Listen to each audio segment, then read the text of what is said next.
শহীদ দেশনেত্রী বেগম খালেদা জিয়ার শারীরিক সুস্থতার জন্য দোয়ার আবেদন করছি।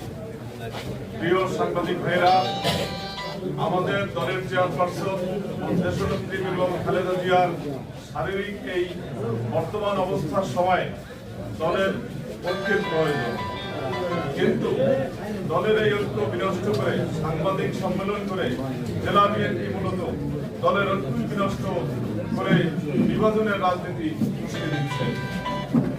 প্রিয় সাংবাদিক ভাইরা, সাবেক স্বরাষ্ট্র বাণিজ্য মন্ত্রী, সাবেক বিমান বাহিনীর প্রধান, বিএনপির জাতীয় নির্বাহী কমিটির অন্যতম ভাইস চেয়ারম্যান, আসন্ন ত্রয়োদশ জাতীয় সংসদ নির্বাচনে বিএনপি মনোনীত ধানের শীষের প্রার্থী জননেতা আলহাজ আসাদ হোসেন চৌধুরীর পক্ষ থেকে ধন্যবাদ ও কৃতজ্ঞতা জানিয়ে আমরা লিখিত বক্তব্য উপস্থাপন করছি।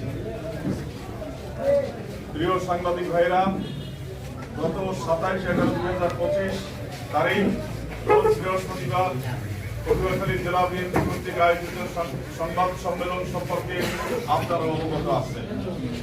গত 3রা নভেম্বর 2025 ইংরেজি তারিখ বিএনপি মহাসচিব মির্জা ফখরুল ইসলাম আলমগীর 237টি আসনে বিএনপি মনোনীত দলীয় প্রার্থীর নাম ঘোষণা করেন।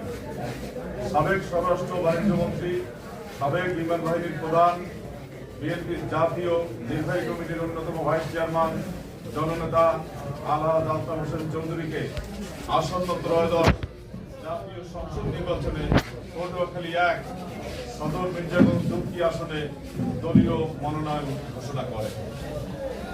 প্রিয় সাংবাদিক ভাইরা, আপনারা নিশ্চয়ই অবগত আছেন জনাব